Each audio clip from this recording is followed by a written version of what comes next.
I really love my Lenovo Legion Go, and I think you'll love it too. In this video, I'll take you through everything from why the screen is incredible to the ingenious design language Lenovo has, and then a bonus tip if you plan on buying one of these for yourself, or if you can't decide whether you want a Lenovo Legion Go, an ROG Ally, or the Steam Deck. It's no secret that the Lenovo Legion Go probably has the best screen on the market right now. I mean, 8.8 inches of 1600p, 144Hz refresh rate on a device this small.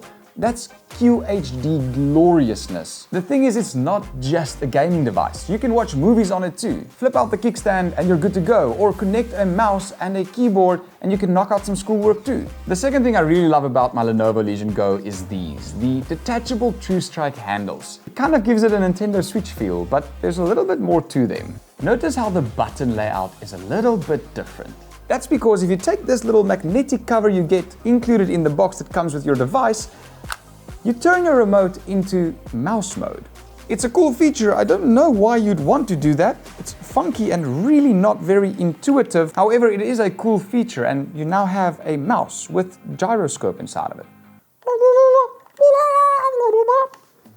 These detachable handles add a nice nuance to the device because this is the heaviest handheld device out there right now, and you do feel and start to notice it once you start to play for quite a long time.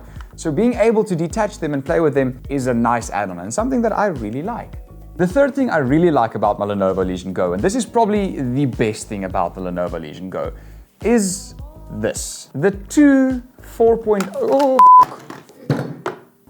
Sorry for that brief interruption, we're back. Also, remember to like and subscribe. This is a great time to like and subscribe. Like I was saying, Lenovo added two USB 4.0 ports, meaning you can add any external GPU that you'd like, and also you can decide whether you want the charger to come out the top or the bottom. So if you're not in the mood for a charger to pull down your device, then you plug it in at the bottom. And if you want to have it laying on your lap, like most of us do when we play games, then you don't have to have a cable pushing into your you-know-what. And speaking about things that push into your you-know-what, the heat also all comes out of the top, so your future generations won't be too hot, if you know what I'm saying.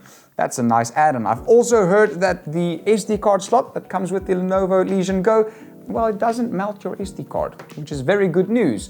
I heard that some other suppliers had some issues with that.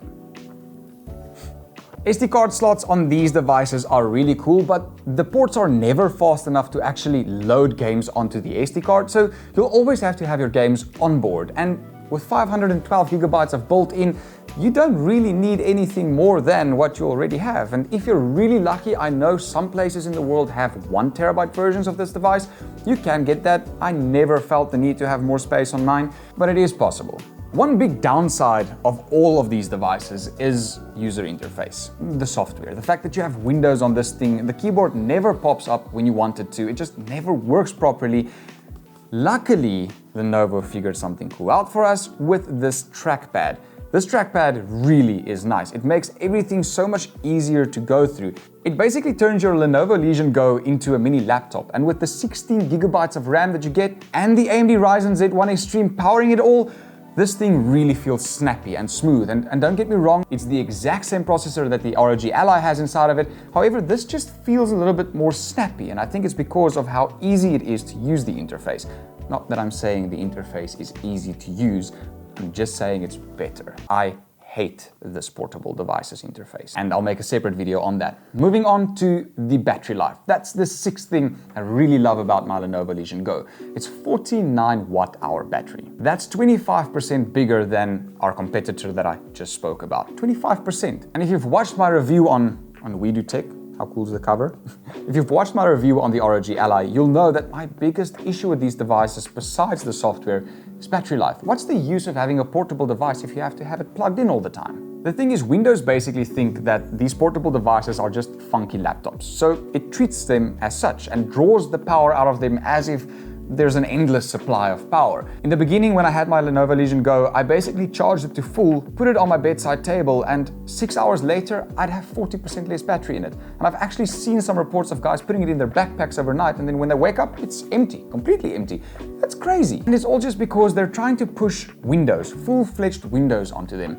And I wish they'd just optimize the software a little bit better.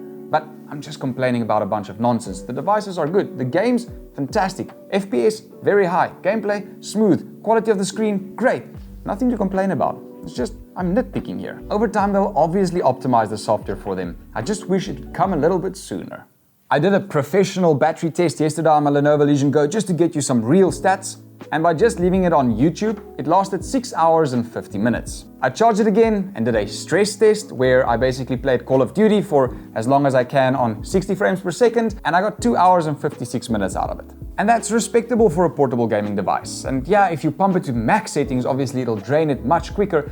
However, that's kind of what I use my device for. It's on-the-go gameplay. If I wanted to play max setting games, I'll go to my PC. And that's where I'll play my games at max settings. What's nice about the interface that Lenovo gave us is the fact that we can change. We can change the FPS at which we play. We can change the hertz of the screen. We can change the amount of battery that this thing consumes by just clicking a few easy buttons. I really like the design of the Lenovo Legion Go. At the top, you have 2 stereo speakers, physical volume up and down buttons, a USB Thunderbolt 4, a SD card slot, your air vents, and a very cool power button that changes color based on the mode that you are playing in. It also has an auxiliary port, if you're wondering.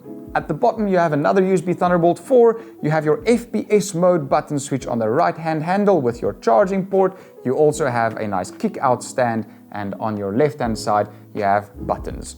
Many buttons. This whole thing is just a button, basically. Button left, button right, button up, button down. Now, I know a lot of people have been complaining about the D-pad, that it's too flush and it feels difficult to click on. I haven't experienced that at all. I use my joysticks for most of the things, which, by the way, these are proper joysticks. Hall effect joysticks. No drifting. Thanks, Lenovo. And the touchpad on this is really nice too. It's fast, it's snappy, really responsive, and bonus tip, if you hold in on it, it right-hand clicks. Overall, I just think the Legion Go is different. It's special. All of these other devices are exactly the same and all have the exact same issues, just with a better marketing team behind them or not. That's why I like the Lenovo Legion Go. It just sparks me to want to use it. It's got personality. And $700 is spot on in my opinion. It's definitely comparably priced and it's value for your money. You get what you pay for. What do you think? What's your opinion on the Lenovo Legion Go or the ROG Ally or all of these devices in general? I'd love to hear your feedback and I'll see you in the next video. This was Stefan from We Do Tech. See you in the next one. Cheers, bye.